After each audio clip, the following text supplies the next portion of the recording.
네, 오늘 말씀은 사실 이 종려주일에 읽게 되는 본문이죠.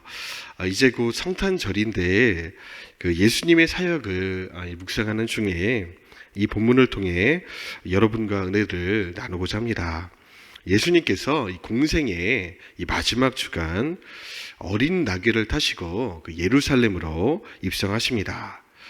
이 사건은요, 우발적으로 일어난 일이 아니고 구약 스가랴서 9장 9절에 예언된 말씀의 성취입니다. 이 겸손한 왕이신 예수님께서 아무도 타보지 않은 이 어린 나귀를 타고 예루살렘에 입성하신다는 예언이죠. 이 어린 나귀는요, 참으로 복 있는 나귀입니다. 이 수많은 나귀들 중에 이 예언의 성취를 위해 이 택함 받은 나귀인 것이죠. 오늘 우리도 복이 있습니다. 이 수많은 사람들 가운데 하나님의 역사를 위해서 택함 받아 우리가 지금 이 자리에 있는 것이죠. 오늘 어떤 감사보다 나를 택해 주신 은혜를 찬양하시기 바랍니다. 그런데 잘 생각해 보면 이 나귀가 쓰임받게 된 이유는 그 주인이 예수님을 태울 수 있도록 이 나귀 목에 매인 것을 풀어 주었기 때문입니다. 예수님이 아무리 나귀를 타고 싶어도 이 나귀 주인이 모른 척 해버리면 영원히 못하는 거죠. 우리도 마찬가지입니다. 하나님께서 우리를 사용하시기 원하십니다. 사용하시기 위해서 우리 삶에 얽혀있는 모든 묶인 것들을 풀어주실 준비까지 다 되어 있으신 거죠. 그런데 성경은요, 우리가 먼저 풀어야 된다고 말씀하고 있습니다. 그렇지 않으면 하나님께서 아무리 우리 삶을 통해 일하시고 싶어도 역사가 일어나기가 어렵다.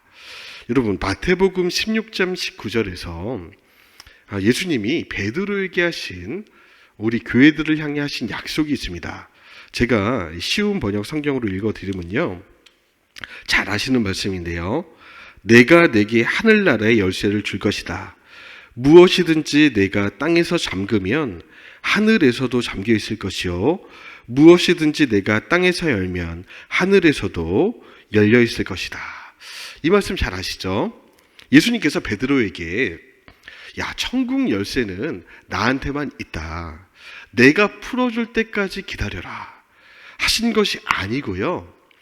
내가 지금부터 천국이 열리는 이 열쇠를 너에게 줄 텐데 이 열쇠를 가지고 문을 열면 열리고 풀면 풀리게 되어 있다. 그러니까 마음껏 풀고 마음껏 열라는 것이죠. 이 약속은 이 베드로에게만 주신 것이 아니라 오늘날 우리 교회들에게도 주신 약속입니다. 우리 본부교회는 건물도 크고 땅도 넓고 하지만 제3세계에 있는 교회들은요, 대부분 이 건물이 없이 이 가정교회로 예배를 드립니다. 그런데 몇 명 되지도 않는 이 작은 교회일지라도 그 교회 안에는 이 천국을 열고 닫는 열쇠가 있다는 거죠. 두세 사람이 모여서 이 하나님께 기도하고 믿음으로 선포하는 순간 그 땅에, 그 모임에, 그 가정에 이 천국의 문이 열리게 된다는 것입니다. 여러분, 어떤 분들은 나는 연약합니다. 나는 믿음이 없어요. 이렇게 말씀을 하시면서 얘기를 하신 분이 있습니다. 우리 여전도 회원들 많으시니까 어떤 분들은 나는 믿음도 없고 우리 남편도 믿음이 없습니다. 그 시어머님도 절에 다니십니다. 그렇게 끌려 다니시는 분들이 계시는 것 같습니다. 그러다가 이제 교회도 안 나오시는 분도 보게 되죠. 그런데 성경은요, 그렇게 수동적으로 할 일이 아니라는 겁니다. 내게 주신 천국 열쇠가 있는데 먼저 열고 풀라는 것입니다. 여러분, 적극적인 믿음을 하나님이 요구하시는 거죠. 먼저 교회 기도 제목도 요청하시죠. 우리 믿지 않는 뭐 남편, 시어머니, 뭐 우리 가족들 구원을 위해서 교회 나올 수 있도록 기도 요청을 하시고, 제가 생각해봤는데 분위기를 잘 보시다가 이 남편을 주방으로 조용히 데려가시라, 주방으로. 그래서 콩을 그 후라이팬에 딱딱 올려놓고 센 불에 이렇게 올려놓는 거. 그럼 어떻게 되죠? 콩이 탁탁 튀죠. 그때 예수 믿고 천국 갈래, 이 콩처럼 지옥 갈래, 이렇게 딱 하는 거예요. 이 시청각 설교 아닙니까? 복음을 이렇게 전하는 거죠. 적극적으로. 좀 과격하긴 한데 이건 사실 아닙니까? 예. 진리는 애매한 것이 아니잖아요. 확실하게 우리가 복음을 전파할 수 있는 거죠. 여러분, 예수님의 십자가 사건 이후부터는요, 이 천국은 침노하는 자의 것입니다. 두드리고 침노하는 자의 것이 되도록 우리 하나님께서 완전히 열어놓으신 세계가 이 하나님의 나라입니다. 우리에게 주신 권세가 결코 작지 않습니다. 저와 여러분에게 주신, 교회를 향해 주신 권세가 너무나 엄청난 건데, 이 권세는요, 이 대기업이 가질 수 없습니다. 어떤 위대한 나라도 가질 수 없고요, 미국 대통령도 못 가지는 이 권세입니다. 그런 의미에서 여러분, 저와 여러분의 이름이 교회에 등록이 된다거나 이 직분을 받는 것을 가볍게 여길 일이 전혀 아닙니다. 어떤 분들이 교회를 떠나겠다고 하시는 분들이 있죠. 제가 그때 가끔 드리는 말씀들이 있는데요. 성도님, 여러 사정으로 지금 교회를 떠나시는 것을 제가 이해합니다. 그러나 너무 오래 혼자 계시지 마시고 꼭 다른 교회라도 등록해서 신앙생활을 하시면 좋겠습니다.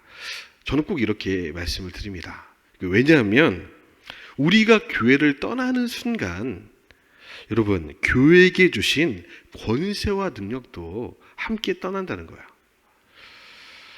혼자 있겠다.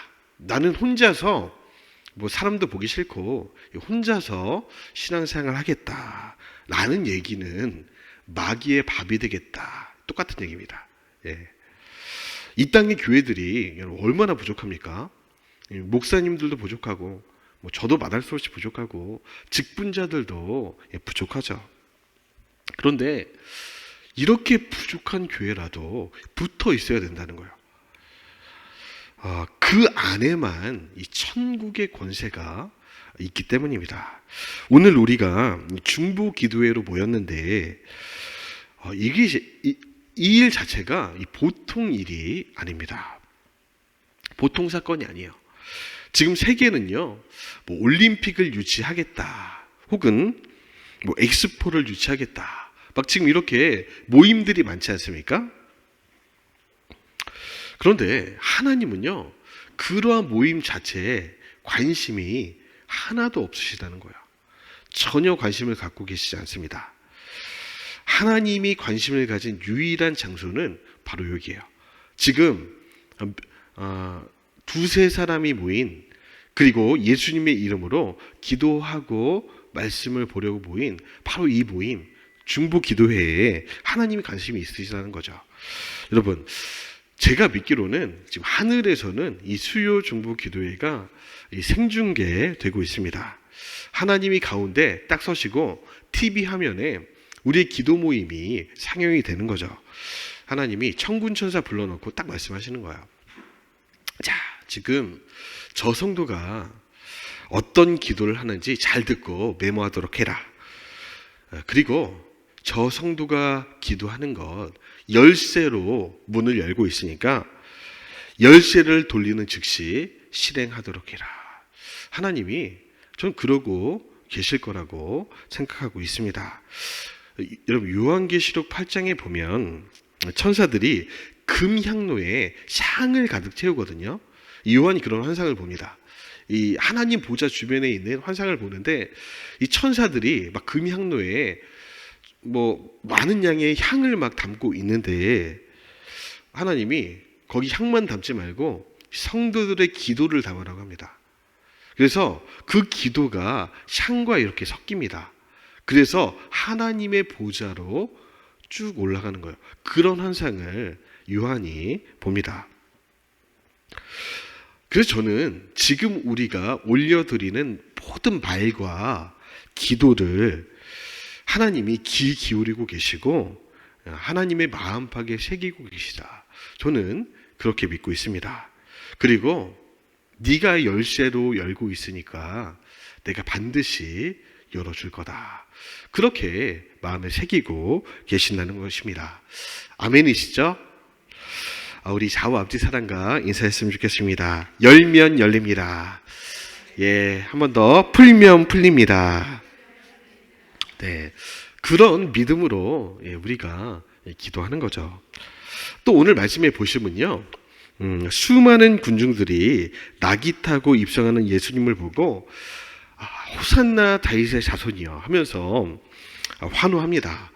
여러분, 이들도 처음에는요, 예수님이 로마 당당히 싸우고 같이 싸워준 사람들한테 한 자씩 이렇게 주고 그럴 줄 알았죠. 그래서 예수님의 이 공생의 사역을 쭉 보니까 영 아닌 겁니다. 예수님이 로마 싸울 생각은 전혀 없으시고 자꾸 이상한 말씀을 하시는데 죄에서 이 구원을 받으라는 거죠. 자기를 부인하고 이 십자가를 지라고 하시는 겁니다. 내 살을 먹고 내 피를 마시라고 하는 거예요. 이게 뭔 소린가? 이해가 안 되죠? 또 예수님이 사귀었던 사람들의 부류가 당시 사람들이 혐오하는 사람들이었습니다.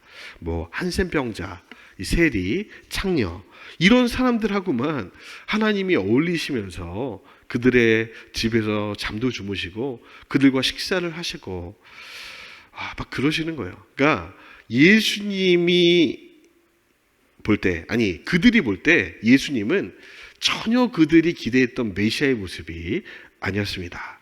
그러니까 처음에는 예수님을 향해 환호했던 군중들이 얼마 지나지 않아서 우리가 사람을 잘못 봤다. 십자가에 못 박아야겠다. 이렇게 된 겁니다. 3년 동안 생사고락을 같이 했던 제자들도 이 배반하는 이 판국의 이 군중들이라고 오죽하겠습니까? 여러분, 그래서 우리 예수님은요, 처음부터 이 사람들에게 기대를 걸지 않으셨습니다. 예수님은요, 이 사람들이 박수 친다고 우쭐해 하시지 않았고, 이 십자가상에서 우리 인생들에게 이 서운해 하시지도 않으셨습니다. 그저 누가 뭐라고 하든지 말든지 묵묵히 사명의 길을 가신 거죠. 그렇지 않습니까? 사람들의 이 환호 소리와 인기란 싸늘한 바람과 같습니다. 오늘은 이 사람에게 갔다가 내일은 저 사람에게 가는 거죠.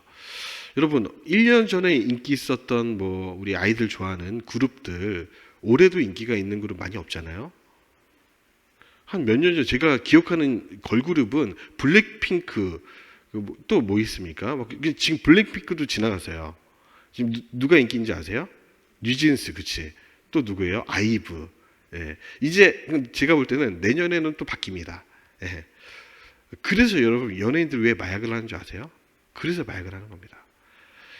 나는 이 박수를 영원히 받을 줄 알았는데 이 박수가 더 젊고 예쁜 애한테 가는 거야.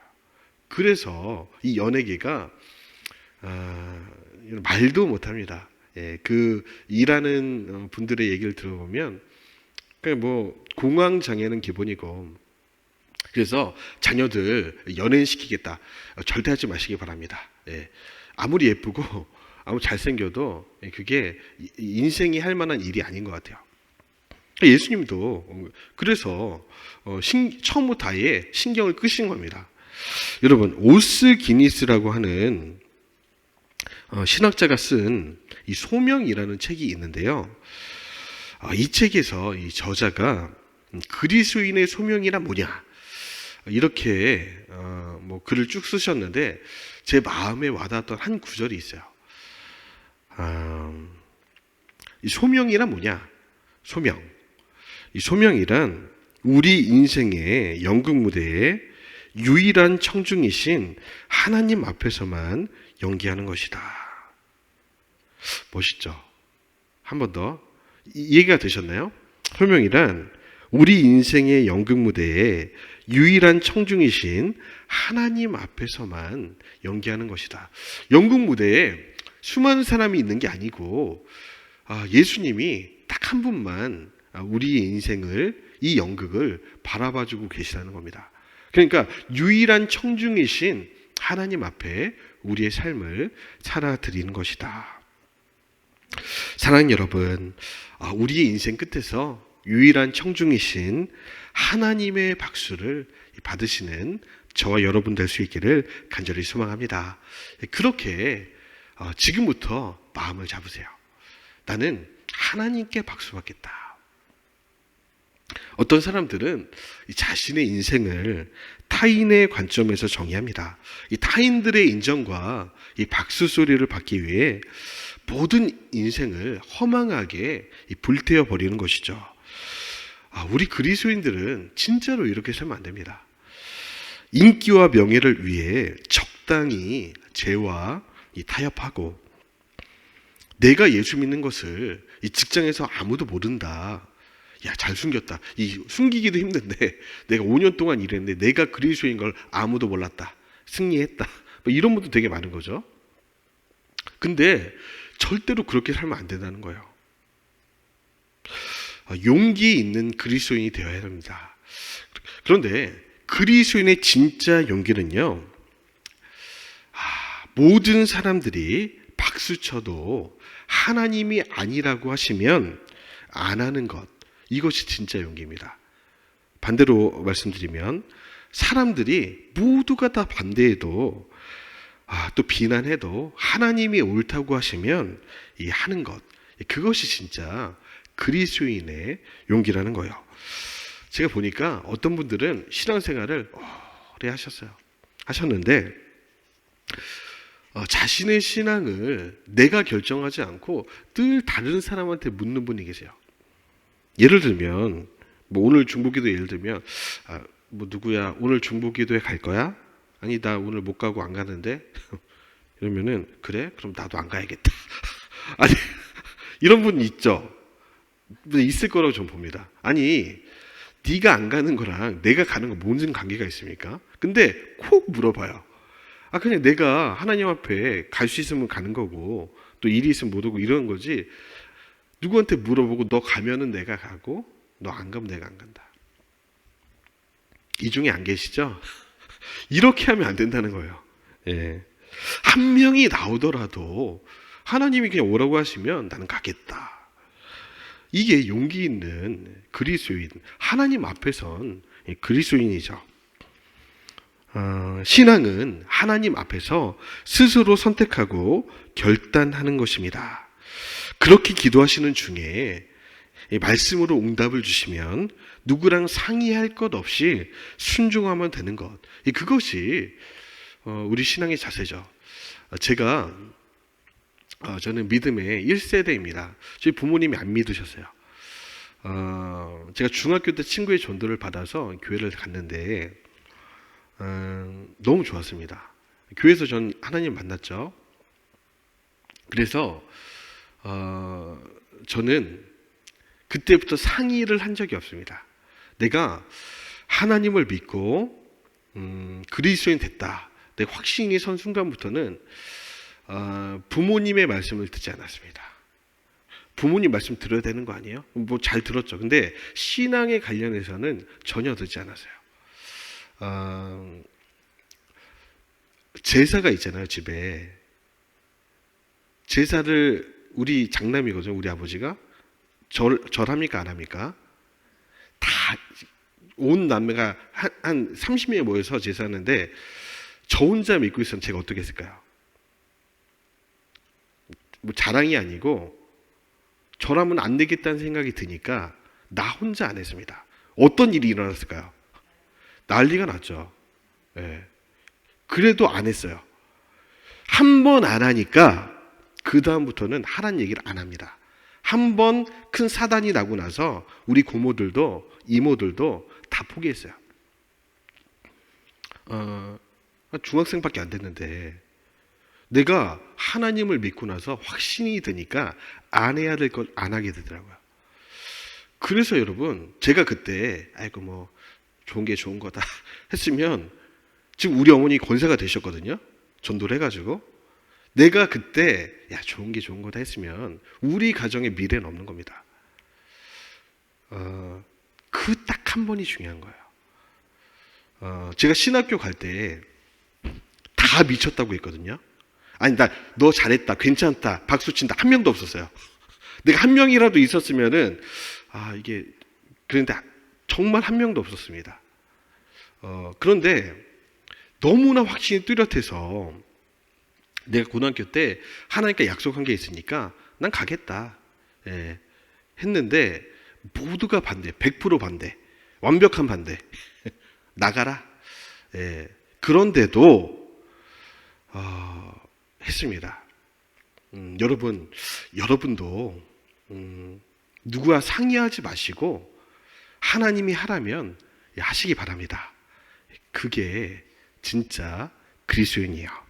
제가 그래서 다윗을 참 좋아하는데요.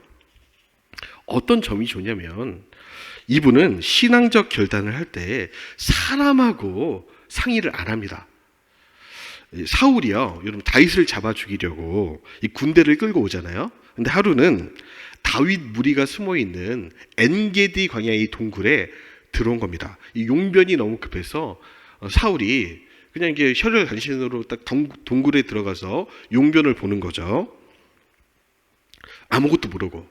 여러분 그 동굴에 누가 있다고 지금? 다윗하고 참모 몇이 무기를 들고 있는 거예요. 근데 아무도 없을 거라 생각하고 들어온 거죠. 그때 주변 참모들이 귓속말 하는 겁니다. 다윗이요, 하나님이 우리한테 기회를 주셨습니다. 말씀만 하시면 제가 당장 칼을 뽑아서 사울의 목을 치고 오겠습니다. 하는데 다윗이 딱 손을 잡는 거예요. 하지 마라. 안 된다는 거예요.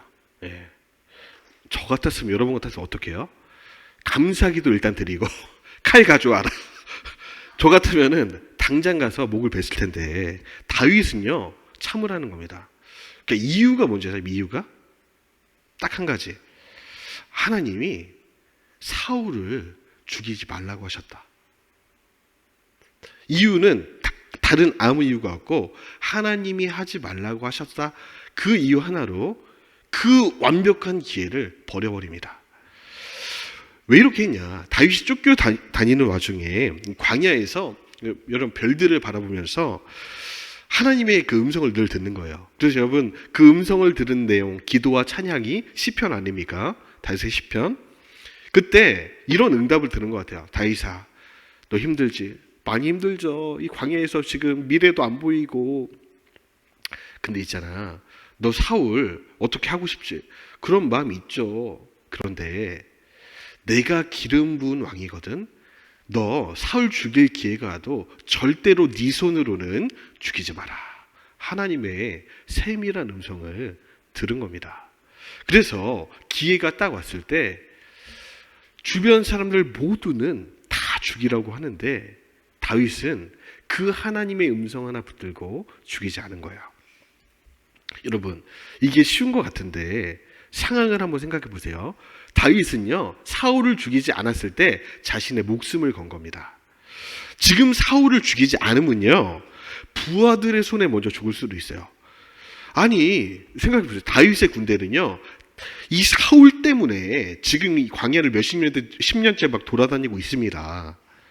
고생하고 있는데 세상에 우리 대장 다윗이 적군의 원수 이 사울을 살려줬다더라. 여러분 소문 한번 나보세요. 쿠데타가 일어나겠죠. 야, 다윗 믿고 지금 고생하고 있는데 사울을 죽이지 않았다고? 내통하고 있는 거 아니야?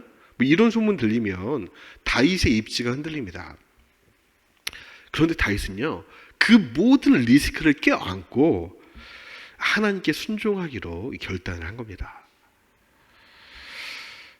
예수님께서 이 마태복음 10장 28절에 이런 말씀을 하신 적이 있습니다. 다윗의 마음속에 아마 이 비슷한 고백이지 않았을까 이런 생각을 하는데요. 제가 읽어드리고 오늘 말씀을 좀 마치려고 합니다. 마태복음 10장 28절. 우리 괜찮으시면 한번 찾아보시죠. 다 같이 한번 우리 읽고 마무리하겠습니다. 다윗에게 있었던 마음이었다고 저는 봅니다. 마태복음 10장 28절. 다 찾으셨나요? 우리 마태복음 10장 28절 다 같이 한번 읽어보겠습니다. 시작. 몸은 죽여도 영혼은 능히 죽이지 못하는 자들을 두려워하지 말고 오직 몸과 영혼을 능히 지옥에 멸하실 수 있는 이를 두려워하라. 아멘이시죠? 왜 두려우세요? 이 말씀이 우리 안에 없어서 그렇습니다. 사람을 두려워하지 마시고 하나님을 두려워할 수 있는 저와 여러분 다 될 수 있으면 좋겠습니다. 여러분, 사람에게 순종하면 사람이 줄 수 있는 것을 받습니다. 그 수준의 것을 받게 돼요. 그런데 하나님께 순종하면요, 하나님만 주실 수 있는 영원한 상급과 선물을 받게 된다는 거죠. 진짜 영원하고 가치 있는 것을 선택합시다.